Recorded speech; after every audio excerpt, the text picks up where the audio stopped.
Hi, I'm Sam Stew and welcome to Gold Nuggets.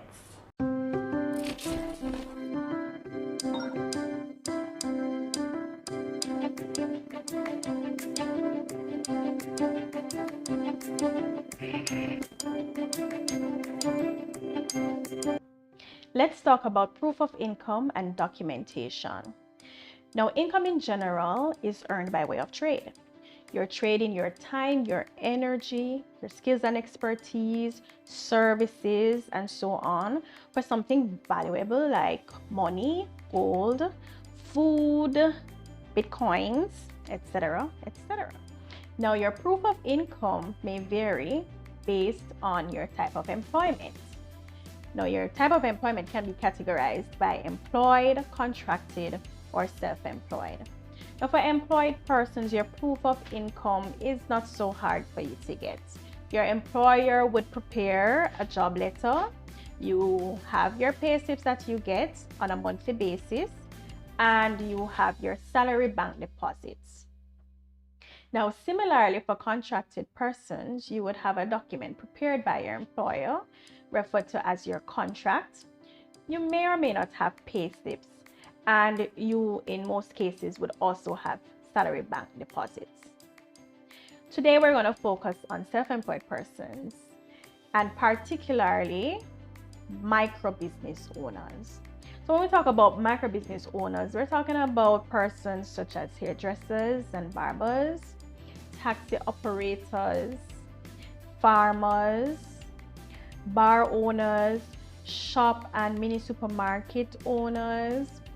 We're talking about your entrepreneurs, your small scale distributors, and we can go on and on and on. So a lot of persons have a challenge in proving their income, and I'm just going to list a few that I am aware of, right? So especially if your business is cash based, you exchange a lot of cash for your services or your products. These are the challenges that I am aware that you would have, especially to document your income by way of bank deposits. So first off, who wants to leave their place of work to go join bank lines? Who wants to leave anywhere at all to go join a bank line? Especially when your time is money, that is a complete turn off. Secondly, there are a lot of persons who prefer to spend cash, especially when you have a supplier that wants cash, especially if cash and time go hand in hand. You understand? So if you have the cash on you, you can't lose out on certain deals or certain types of business. So the cash is more convenient in those kinds of situations to walk around with. Third, the tax man, like, you want to stay under the radar. You don't want the government know how much money you're earning, because you're gonna have to pay a portion of that towards the government taxes, right? And that's money that you could be using to do something else, right? Just saying. You hear about fraud and scamming, and a lot of it being done through the banking system. So there's a fear of becoming a victim of fraud.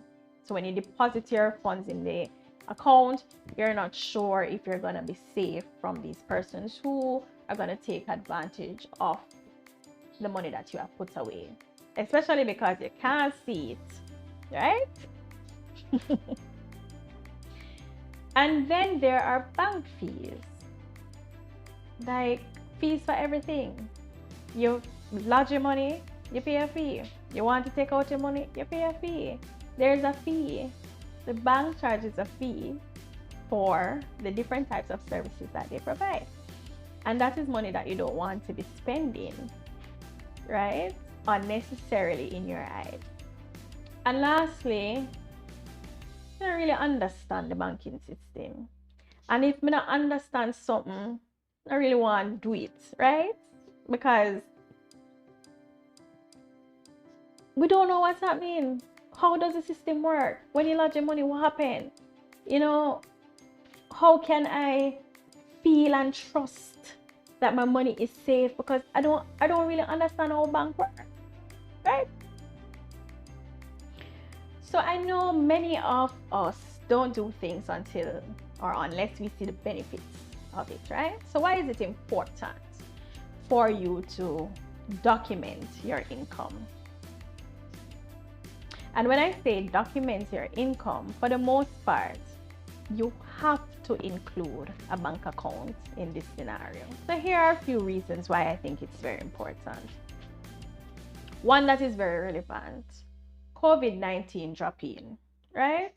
How many of us self-employed persons wanted help from the government and from the bank when COVID really rocked the nation, probably mid 2020, when we started to feel the crunch of it, when we had so many lockdowns and the curfews started? How many of us wanted the assistance from the government and the bank? How is the bank and the government going to assist you if it is that you can't prove what you do? You can't prove that you're working. You can't prove that you're earning, right? And you can't just walk into the people, them establishment, and tell them to trust what you're saying when you say you make X amount per month. People don't know you, right? So you need a proof of your income. You need to show the money that you say you earn. Make sense?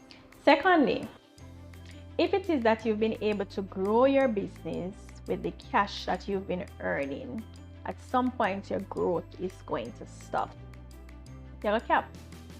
You're gonna reach your full potential, right? You may need formal borrowing in order to expand your business even further.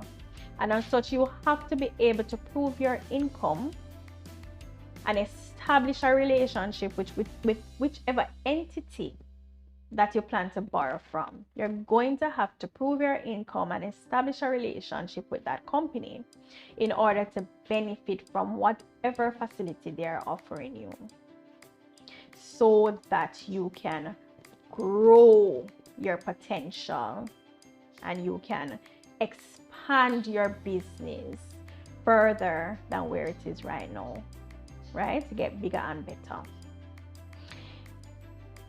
Thirdly, if it is that you're going to convince someone to enter into a partnership with you or to invest in your business, this doesn't have to be a company, it can be a person.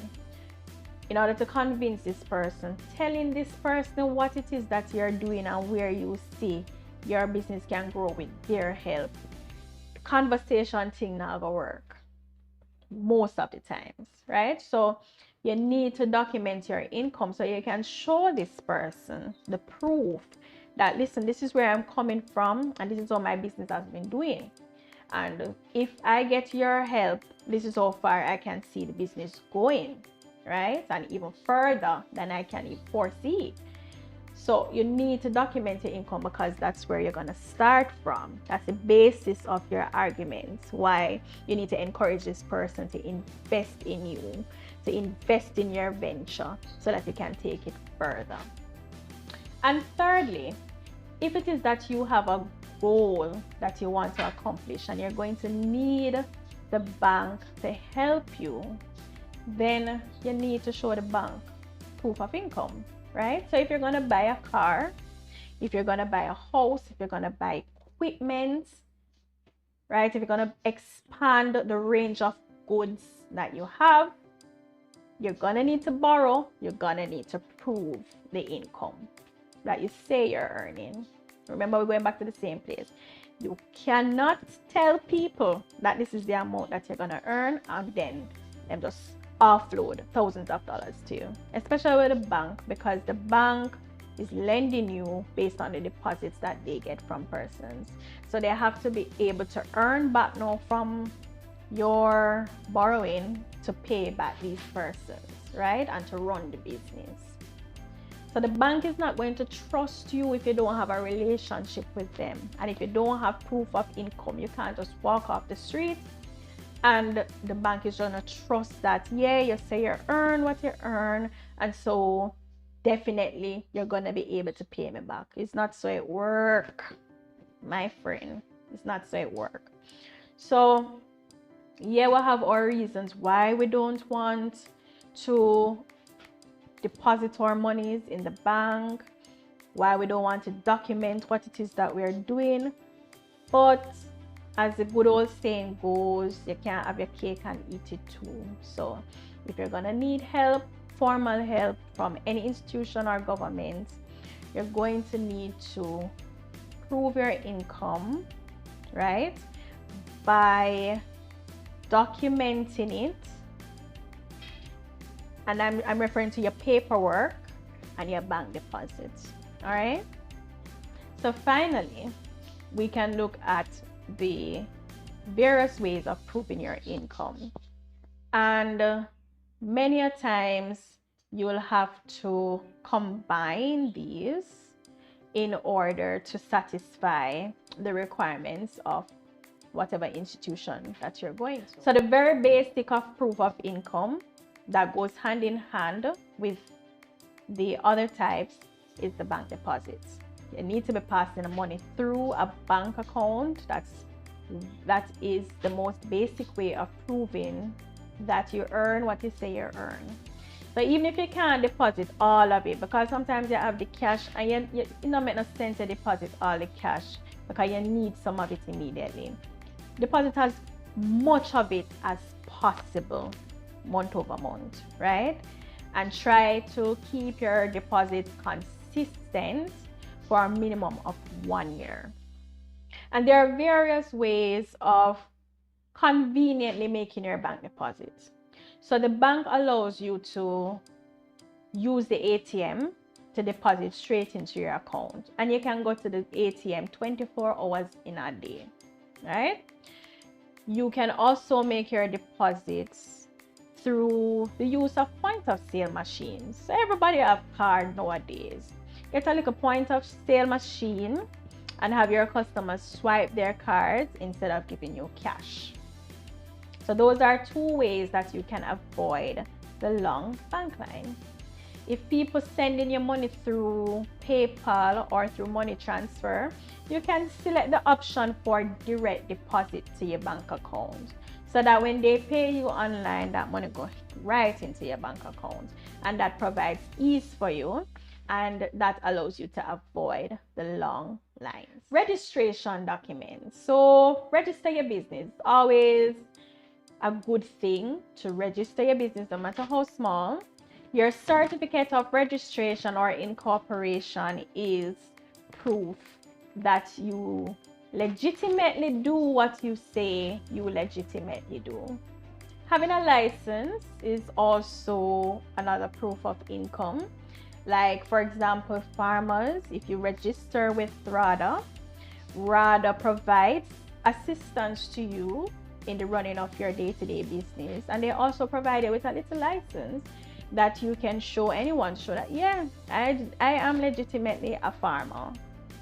You also have certification. So a lot of service providers would have gotten formal training from various institutions like Heart or some beauty school, and they will have their certificates elegantly displayed at their place of business. And that's proof of income. And then there's proof of income prepared by an accountant. So they prepare income verification letters, financial statements, and particularly for you micro business owners, they can also prepare profit and loss statements instead of the financials. And they also provide balance sheets. And you need profit and loss and balance sheets even as micro business owners, because sometimes not all of the money goes back to your pocket. Sometimes you have to repurchase stock for your business, repurchase supplies. Sometimes you have to pay for traveling. If the vehicle that you're driving, you use it to do your business, you have to maintain the vehicle, and so on and so forth. So in closing, if it is that you do not understand what to do, get a financial advisor, get an accountant, get a justice of the peace, get a mentor, find somebody who is also a self-employed person that you see that is doing well in the business, and ask them for some advice, right? You won't know what to do, you won't know how to go about doing what you're supposed to do without seeking help. So there are resources online that you can read, and then there are companies or other self-employed persons that provide that type of service where they advise you on how to not only market and expand your business, but also how to manage your finances. And in so doing, trust me, you will get bigger and better, right? If you like this video, please like, share, and definitely leave a comment and subscribe. Thank you for watching.